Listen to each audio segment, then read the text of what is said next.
అది నిజమా కాదా అంటే నేను how can I say that the soul and intention of the spirit of the scene is true.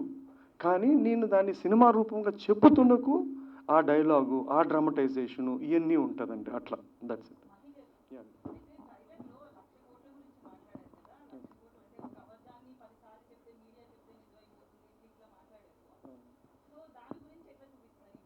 నిజమవుతుందో లేదో కానీ అండి, అట్లీస్ట్ ఆ మూమెంట్ వరకు నమ్మించాం కదా. ఇప్పుడు 1,00,000 కోట్లని మనం అన్ని పేపర్లో మీడియాల్లో ఉంది. ఎవెన్చువలీ దాని మీద మనకు ఫైల్ చేసిన ఛార్జ్ షీట్ 1100 కోట్లు ఎంతో. 1,00,000 కోట్లకి 1100 కోట్లకి కిలోమీటర్ దూరం ఉంది. అయినా కూడా మనము ఎంత రోజు గుద్దాం కదా, గుద్దాము, నమ్మించగలిగింది నమ్మించినాం, అంతే కదండి.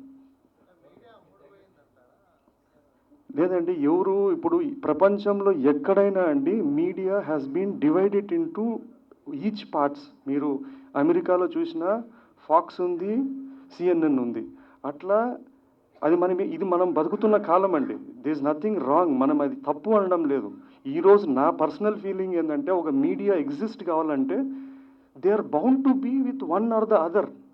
అది మనము మన రాష్ట్రానికో ఎక్కడికో కాదు, ప్రపంచం మొత్తము they divided into for or against. And వాళ్ళ పని వాళ్ళు చేస్తున్నారండి. మనమేమి వాళ్ళు ఏదో అన్నారని చెప్పి వాళ్ళు అనడం లేదు. అది వాళ్ళ ప్రతిపక్షంగా అది వారి కర్తవ్యం, వీళ్ళ కర్తవ్యం. అదేది అన్ఫార్చునేట్లీ ఏంటంటే మీడియా కూడా వాళ్ళలాగా ఒక సైట్స్ తీసుకొని ఇండిపెండెంట్ లేకుండా they are accusing each other. Media అయినా కూడా it is a serious business అండి. You can't blame anyone.